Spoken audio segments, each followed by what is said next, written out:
আচ্ছা এখানে আজকে দুই গ্রুপের কাজই করতেছো, তোমরা করবা সেফটি পাইপের কাজ আউটসাইডে, আর রডের কাজ যারা করতেছো আউটসাইডে যখন সেফটির কাজ করবা অবশ্যই হেলমেট সেফটি বেল্ট এই দুইটা হইতেছে মাস্ট। এটা ছাড়া কোনো কাজ করা যাবে না, আউটসাইডে মাথায় ওঠা যাবে না।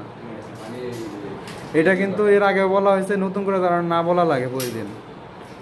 এই যে আমি সবারই ছবি রাখতেছি প্লাস ভিডিও করতেছি, এরপরে আমি যেন কাউকে দেখি না যে সেফটি ছাড়া হেলমেট ছাড়া সেফটি বেল্ট ছাড়া কেউ মাথায় গেছো। হ্যান্ড গ্লাভস আছে, সেফটি শু আছে, যার যেটা লাগে, কিন্তু ব্রেস লাগবে না তোমার সেফটির জন্য। ব্রেস আমাদের এই মুহূর্তে নাই, এটা ব্রেস হইতেছে একটা কোম্পানির প্রতীক, ও মানুষকে বাঁচাইতে পারে না। তো এই কারণে আমাদের সেফটি, তুমি তোমার নিজের জীবন রক্ষাতে যেসব সেফটিগুলো নেওয়া প্রয়োজন আউটসাইডে কাজের ক্ষেত্রে, ভিতর সাইডে কাজের ক্ষেত্রে, যেমন হেলমেট, সেফটি বেল্ট, সেফটি শু, হ্যান্ড গ্লাভস, এগুলা সবই পরে কাজ করবা। এগুলা ছাড়া কেউই কাজ করবে না, ঠিক আছে?